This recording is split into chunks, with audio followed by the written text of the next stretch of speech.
Hello दोस्तों, आज हम कुछ बेसिक कॉन्सेप्ट पढ़ते हैं। आज का टॉपिक है वर्ण, स्वर और व्यंजन।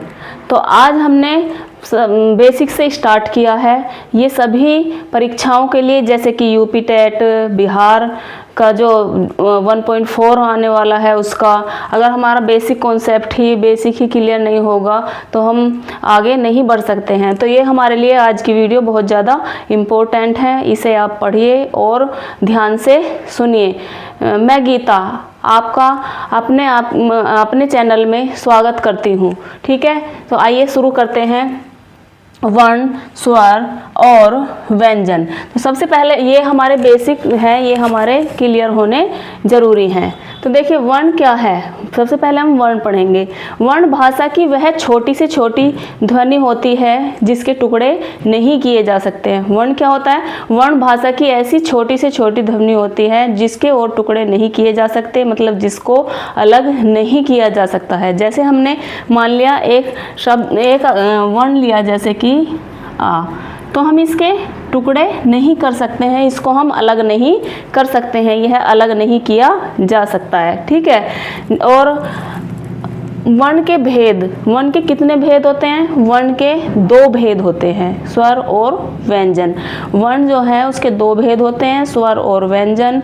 और वर्णों का उच्चारण स्थान, वर्णों का उच्चारण स्थान जो है, हमारे मुख से निकलने वाली जो ध्वनि होती है वह क्या होती है? हमारे जो मुख से निकलते हैं मतलब वो ध्वनि है, और अगर हमने उसे लिखित रूप दे दिया है तो वो वर्ण है। और वर्ण जो होता है वह भाषा की सबसे छोटी इकाई होती है जिसको अलग नहीं किया जा सकता है। वर्ण हमारी सबसे छोटी इकाई होती है। वर्ण से हम क्या बनाते हैं? वर्ण से एक शब्द बनता है, शब्द से वाक्य बनता है, वाक्य से पूरा एक पैराग्राफ बनता है, और उससे बड़ी बड़ी फिर बुक्स, कहानियाँ लिखी जाती हैं। तो वर्णों का कुछ उच्चारण स्थान होते हैं। वर्णों के उच्चारण स्थान पर वर्णों को 9 वर्गों में रखा गया है। कितने वर्गों में? 9 वर्गों में रखा गया है। वर्ण जो होता है, हमारे मुख जो वर्ण होते हैं या जो हम कुछ बोलते हैं वह हमारे मुख के अलग अलग भाग से निकलता है। कोई मूर्धा से, कोई हमारे तालु से, कोई कंठ से, कोई ओष्ठ से, ऐसे अलग अलग जगह से निकलता है। तो इसमें जो क्वेश्चन बनता है, हमारे जो एग्ज़ाम होते हैं उसमें क्वेश्चन बनता है कि मान लिया कि पूछ लिया कि च जो है, वह हमारे मुख के किस भाग से निकलता है? या ऐसे बोलेंगे कि च वर्ण का उच्चारण स्थान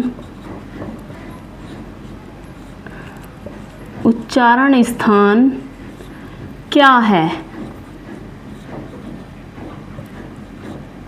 तो उसमें अलग अलग लिख देंगे, जैसे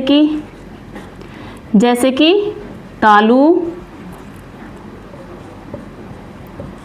कंठ, मूर्धा। एक और ऑप्शन दे देंगे, क्या इनमें से कोई नहीं। तो जो चा वर्ण है, चा जो है हमारे तालु से निकलता है। ठीक है, ऐसे क्वेश्चन इसमें पूछे जाते हैं। अब देखिए इसमें हम वर्णों का उच्चारण स्थान पढ़ते हैं। क्या है? उच्चारण स्थान के आधार पर वर्णों को 9 वर्गों में रखा गया है। किसमें? 9 वर्ग में रखा गया है। 9 वर्ग। सबसे पहला है हमारा कंठ्य। कंठ्य क्या होता है? जिसका उच्चारण कंठ से होता है। कंठ होता है गला, ये जो होता है हमारा, ये कंठ होता है। यहाँ से जो का वर्ग जो है, ये कंठ है, ये हमारा किससे? कंठ से निकलता, हमारे गले से। तो वो कौन कौन से वर्ण होते हैं? ए, आ, एह, के, खे, गे, घे। कौन कौन से वर्ण हैं? ए और आ, एह, के, खे, गे। आप बोल के भी देख सकते हैं, के, खे, गे, घ।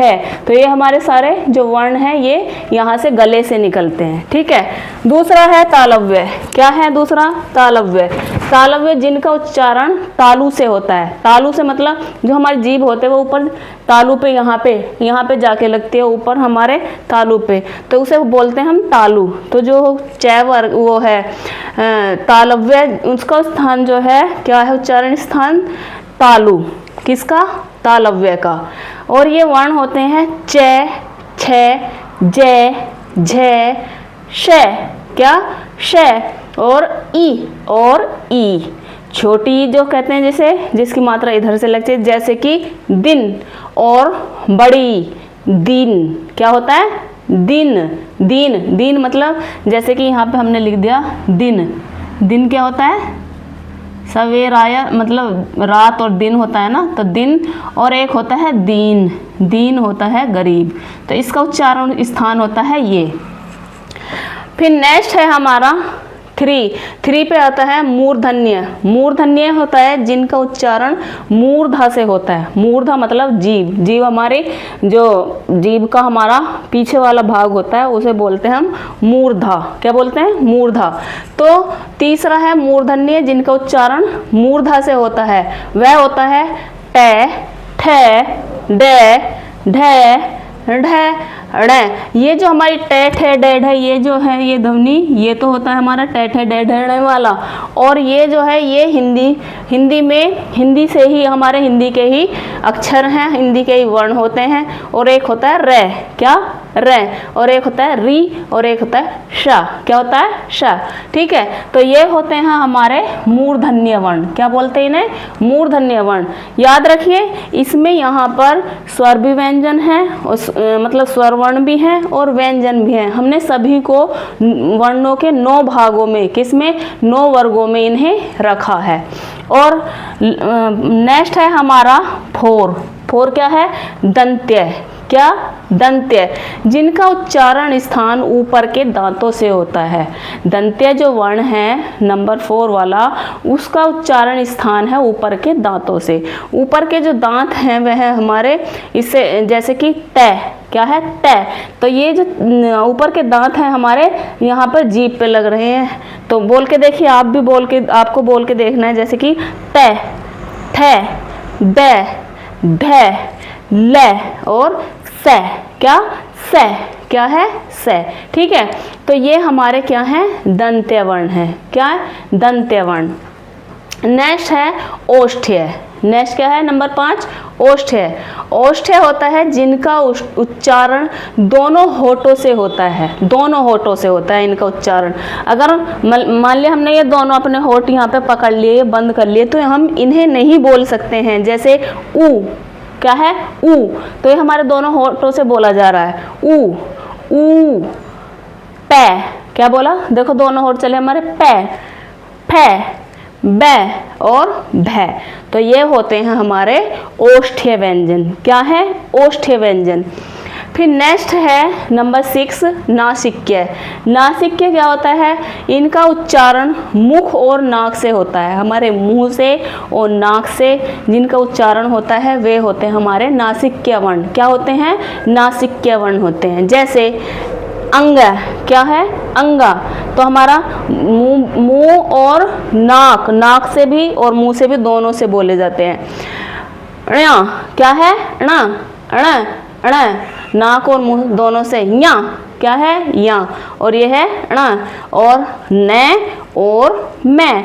तो ये है हमारे नासिक्य वर्ण। ठीक है। नंबर 7 है हमारा नेक्स्ट दंतोष्ठ्य। क्या है? दंतोष्ठ्य जिनका उच्चारण स्थान निचले होठों के साथ दांतों के मिलने से होता है। निचले होठों से और दांतों के मिलने से होता है। तो वो होता है हमारा, क्या होता है? दंत और ओष्ठ के मतलब मिलने से होता है। ये होता है हमारा दंतोष्ठ्य। दांतों के मिलने से होता है और निचले होठ के मिलने से, उसे बोलते हैं हम दंतोष्ठ्य। वह कौन सा वर्ण है? वह केवल एक ही है। हमारा दंतोष्ठ्य वर्ण केवल एक होता है। कौन सा? वह। क्या है? वह। ठीक है। नेक्स्ट है कंठोष्ठ्य। कंठोष्ठ्य क्या है? दंतोष्ठ्य और कंठोष्ठ्य।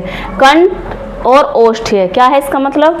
कंठ और ओष्ठ। क्या है? कंठ और ओष्ठ।